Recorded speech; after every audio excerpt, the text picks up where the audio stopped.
маҷбуран қонеъ сохтани нафси шавонӣ бо шахси баръало ноболиғ ва дастдарӯзӣ ба номуси кӯдаки хурдсоли худ гуноҳи азимест, нобахшиданӣ.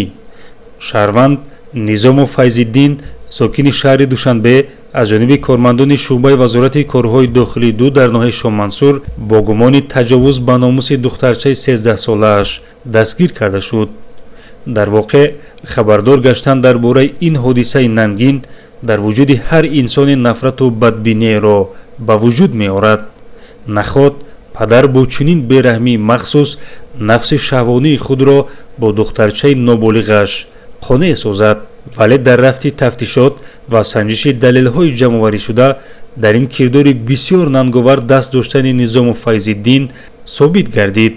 аз он сабаб ки ҳамсари номбурда талбандагиро пешаи худ намуда ҳамарӯза дар манзили истиқоматиашон ҳузур надошт, гумбаршаванда низому файзиддин аз он истифода бурда муддатест бо тариқи маҷбурӣ бо духтарчаи 13-солаи худ алоқаи ҷинсӣ мекардааст.